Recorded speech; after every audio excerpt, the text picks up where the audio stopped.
বিশ্বে গর্ব করার মতো বাংলাদেশের আছে হাজার বছরের সমৃদ্ধ ঐতিহ্য, আর এই ঐতিহ্যের অন্যতম অনুষঙ্গ স্থাপত্যকলা।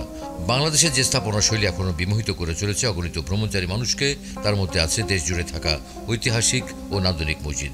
এ নিয়ে বাংলা ভিশনের ধারাবাহিক আয়োজন ঐতিহ্যবাহী মসজিদ। আজ থাকছে বাগেরহাটের সিংগাইয়ের মসজিদ নিয়ে প্রতিবেদন। বাংলাদেশের ঐতিহাসিক মসজিদগুলোর মধ্যে অন্যতম সিংগাইয়ের মসজিদটি মুঘল শাসন আমলে নির্মিত। বিশ্ব ঐতিহ্য ৬০ গম্বুজ মসজিদের ১৫০ মিটার দক্ষিণ পূর্ব দিকে বাগেরহাট খুলনা মহাসড়কের পাশে সিংগাইয়ের মসজিদ অবস্থিত। মসজিদটি মুঘল শাসন আমলে খান জাহান আলী নির্মাণ করেন বলে জানা যায়। বাংলাদেশের পুরাতন এক গম্বুজ মসজিদগুলোর মধ্যে এটি সবচেয়ে বড় এক গম্বুজ বিশিষ্ট মসজিদ। গঠনশৈলী বিচারে এটিকে নিঃসন্দেহে খান জাহান আলীর সময়ের স্থাপত্য হিসেবে গণ্য করা যায়। এটি প্রায় ৫০০ বছরের পুরনো এক স্থাপত্য, অর্থাৎ এই মসজিদটি নির্মিত হয়েছে আনুমানিক ১৬০০ শতাব্দীতে।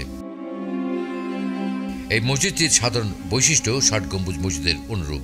মসজিদের সামনের দেয়ালে নির্দিষ্ট দূরত্ব পরপর ৩টি দরজা রয়েছে এবং ৪ কোণায় রয়েছে বাইরের দিকে গোলাকার বর্ধিত ৪টি বুরুজ, যা মসজিদের কার্নিশ উঠান পর্যন্ত।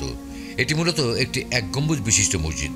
মসজিদের বাইরের দিকের আস্তরবিহীন দেয়ালগুলোর পুরুত্ব প্রায় ২.১ কিলোমিটার। পুরো মসজিদটির আয়তন ১৫৪.২৫ বর্গ মিটার। মসজিদের পশ্চিম দিকের দেয়ালে আছে একটি অলঙ্কৃত মেহরাব। মেহরাব এবং দরজার অলঙ্করণে সাদৃশ্য লক্ষ্য করা যায়। ১৯৮৫ সালে ইউনেস্কো বাগেরহাটকে ঐতিহাসিক মসজিদের শহর ঘোষণা করে, আর এই তালিকায় নাম রয়েছে সিংগাইয়ের মসজিদটির। বাংলাদেশ আর্কিওলজি ১৯৭৯ অনুযায়ী সংস্কারের আগে এই মসজিদটি জঙ্গল ও আগাছায় পরিপূর্ণ ছিল। মসজিদটির ভেতর ও বাইরে লবণাক্ততার জন্য ১ থেকে ১.৫ ফুট গভীরতা পর্যন্ত ক্ষতিগ্রস্ত হয়েছিল। পোড়ামাটির অলঙ্করণও ক্ষতিগ্রস্ত হয়। গম্বুজের ওপরের পুরু পলেস্তারা খসে গিয়েছিল।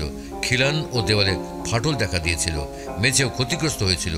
পরবর্তীতে মসজিদের আগাছা পরিষ্কার করে গম্বুজ সহ পুরো মসজিদটি মেরামত করা হয়।